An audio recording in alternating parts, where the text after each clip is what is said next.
அன்பிற்கினிய மிதுனம் ராசிக்காரர்களே, உங்களுக்கு இந்த குருப்பெயர்ச்சி இத்தனை நாட்களாக உங்கள் ராசியில் இருந்து மயக்கம், கிறுகிறுப்பு, படபடப்பு இவையெல்லாம் கொடுத்து கொண்டே இருப்பார்.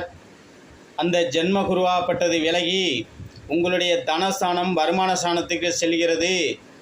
தன்னுடைய சிறப்பு பார்வையால் 10ஆம் பாவத்தையும்,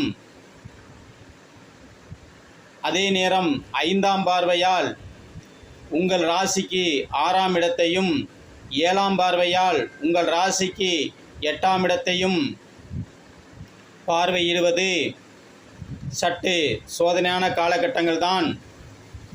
ஆக உங்கள் ராசிக்கு குருவான் 8ஆம் இடத்தை பார்ப்பது தொலைதூர பயணங்களை தவிர்க்க வேண்டும், வண்டி வாகனங்களில் செல்வதை தவிர்க்க வேண்டும், நண்பர்களிடத்தில் பேசும்போது மிகவும் எச்சரிக்கையாக இருக்க வேண்டும். அதே நேரம் தொழில் நிமித்தமாகவோ இல்லை புதிய வீடு கட்டுவது சம்பந்தமாகவோ, வண்டி வாகனம் சம்பந்தமாகவோ புதிய கடன் வருவதற்கான வாய்ப்புகள் உண்டு. இத்தனை நாட்கள் கடன் இல்லாமல் இருந்து வந்த நீங்கள் இப்போது கடன் வாங்கி வட்டி கட்ட நேரும். கடன் பட்டாலும் அந்த கடனை விரைவில் அடைப்பதற்கு அதே குருவான் நல்ல வழி காட்டுவார், நன்மைகள் உண்டாகும்.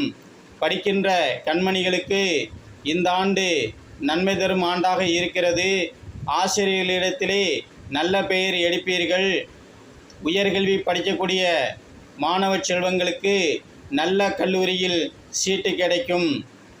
உங்களுடைய தகப்பன் வர்க்கத்தால் நன்மைகள் உண்டாகும், தாயார் வர்க்கத்தால் நன்மைகள் உண்டாகும், அக்கா தங்கைகளால் நன்மைகள் உண்டாகும், அண்ணன் அக்காக்களால் நன்மைகள் உண்டாகும்.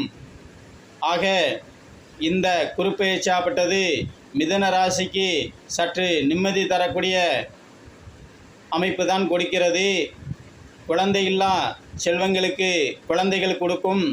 திருமணம் இத்தனை நாட்கள் தள்ளி போயிட்டிருந்த மிதுன ராசிக்காரர்களுக்கு திருமண காலங்கள் கைகூடி வரும்.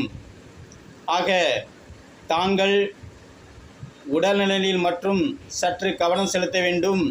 திங்கட்கிழமை அன்று தட்சிணாமூர்த்திக்கு சந்தன அபிஷேகம் செய்து கொள்ளுங்கள். உங்கள் வாழ்க்கை வளமாக இருக்கும். திங்கட்கிழமையன்று தட்சிணாமூர்த்திக்கு சந்தன அபிஷேகம் செய்தால் நன்மைகள் உண்டாகும்.